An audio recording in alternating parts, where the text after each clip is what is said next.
I am so excited to announce this Friday's release. It is the Conquering mold. This is perfect to fit all of the Conquering blanks that we have in the shop right now. So I'm going to show you a couple different ways that you can use this mold. You can use it with color burst and just pour it direct.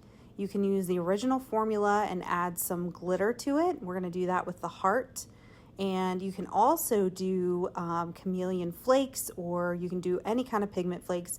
I like to do pigment flakes and then cure them and then put on the quick drip or the black color burst as a background because it really makes those pigment flakes pop. So the fourth one that I did, this one, I just did a little bit of marbling with some turquoise and a little bit of white color burst. But these fit right into the bezels.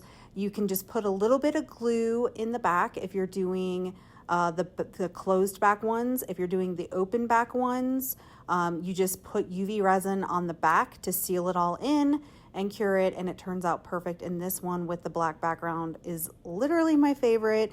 I can't get over how good these are. Oh, I just love that they have the facets in them.